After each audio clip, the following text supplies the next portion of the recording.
Halo semuanya, hari ini kita bakal mulai sebuah petualangan seru. Bukan petualangan biasa loh, tapi sebuah pencarian ilmu yang namanya tinjauan pustaka. Anggap aja ini bukan sekadar tugas, tapi misi kita buat memetakan wilayah yang belum pernah dijelajahi sebelumnya. Gimana, udah siap? Pernah nggak sih kalian mau mulai proyek besar, terus rasanya bingung banget? Kayak udah nyasar bahkan sebelum mulai jalan. Kita semua pasti pernah ngalamin. Ngerjain riset gede itu emang bisa bikin pusing ya kan? Rasanya tuh kayak lagi berdiri di pinggir hutan belantara. Dan kita nggak tahu mesti jalan kemana. Tapi tenang aja, setiap penjelajah hebat sebelum mereka mulai, pasti butuh satu hal, sebuah peta. Nah, peta kita itu ya studi literatur. Ini tuh senjata rahasianya para peneliti jagoan.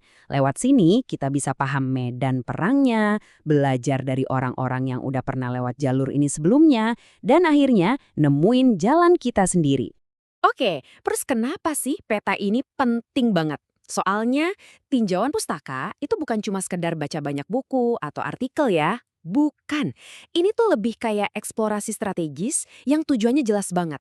Jadi peta riset kita ini punya 4 tujuan utama. Pertama, kita mau nemuin penanda penting atau ya variabel-variabel kunci yang bakal jadi fokus kita.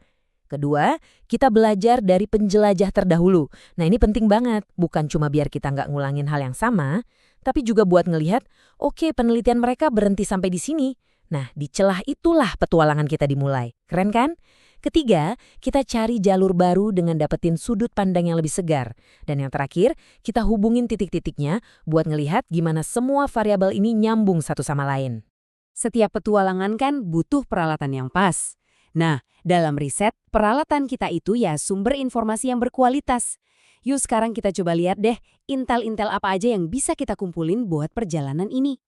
Peralatan kita tuh ada macam-macam. Pertama, ada abstrak. Ini kayak ringkasan singkat gitu buat dapetin gambaran besarnya cepat.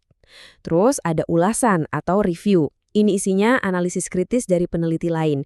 Jadi kita bisa belajar dari pengalaman mereka. Ada juga jurnal. Ini ibaratnya laporan khusus langsung dari lapangan. Jadi detail banget dan spesifik. Dan terakhir, buku referensi. Nah, ini peta dasarnya yang ngasih kita fondasi teori yang kuat. Oke, daftar peralatannya udah ada. Pertanyaannya sekarang, gimana cara nemuin semua ini di lautan informasi yang luas banget? Nah, disinilah kita perlu belajar cara baca kompas. Kompas kita ini adalah teknik pencarian yang efektif. Sebenarnya sih ada 2 jalur utama. Ada pencarian manual, ini cara lama ya, kita datangin perpustakaan atau arsip. Terus ada pencarian online, yang pastinya pakai mesin pencari dan database digital. Dua-duanya punya plus minus, tapi hari ini kita fokus ke yang online aja ya, biar lebih praktis. Dan ini dia nih kuncinya. Alat paling sakti di perlengkapan kita. Kata kunci yang tepat. Beneran deh. Kata kunci, frasa atau kategori yang pas itu ibarat kompas super canggih. Dia bakal nyuntun kita lurus ke harta karun informasi yang kita cari-cari. Biar kompas kita makin tajam, kita bisa pakai jurus yang namanya logika boolean. Yang pertama itu dan. Gampangnya ini buat nyempitin pencarian. Jadi kalau kamu cari perubahan iklim dan Arktik, hasilnya ya cuma yang ngebahas dua-duanya. Efisien banget kan? Berikutnya ada atau, nah ini kebalikannya. Ini malah buat memperluas jaring kita. Misalnya kamu cari remaja atau pemuda. Semua hasil yang ada salah satu kata itu bakal muncul. Berguna banget buat nyari sinonim atau istilah-istilah yang mirip.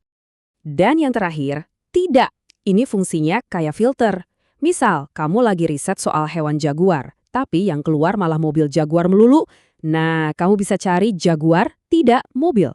Hasil pencarian kamu langsung bersih dari info yang gak relevan. Canggih kan? Oke, kita udah ngumpulin banyak banget informasi. Tapi, ingat, di setiap perburuan harta karun pasti ada jebakannya juga. Sekarang, waktunya kita belajar gimana caranya bedain mana sumber yang beneran harta karun dan mana yang cuma jebakan menyesatkan. Ini pertanyaan yang krusial banget. Soalnya, di zaman sekarang, semua orang bisa nulis apa aja di internet kan? Terus gimana kita bisa yakin kalau peta yang kita pakai itu akurat? Gimana caranya biar kita nggak dibawa ke jalan buntu? Nah, solusinya kita bisa pakai daftar periksa simpel yang namanya CARS. Gampang kok ngingetnya. C itu kredibilitas. Siapa sih penulisnya? Punya kualifikasi nggak? A itu akurasi. Infonya beneran fakta, detail, update nggak?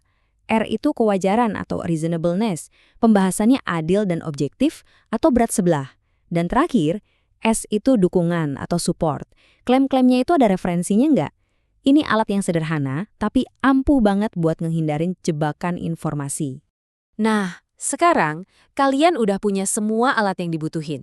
Kalian udah tahu tujuannya apa, gimana cara ngumpulin peralatan, cara baca kompas, sampai cara bedain mana harta dan mana jebakan.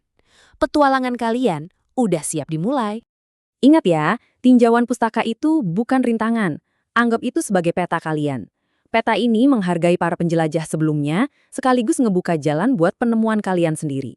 Peta ini yang bakal ngasih kalian rasa percaya diri buat melangkah ke tempat-tempat yang belum pernah dijelajahi. Jadi, sekarang giliran pertanyaan terakhir buat kalian. Dengan peta di tangan dan kompas yang udah siap, kira-kira penemuan luar biasa apa ya yang lagi nungguin kalian di ujung perjalanan riset ini? Selamat menjelajah ya!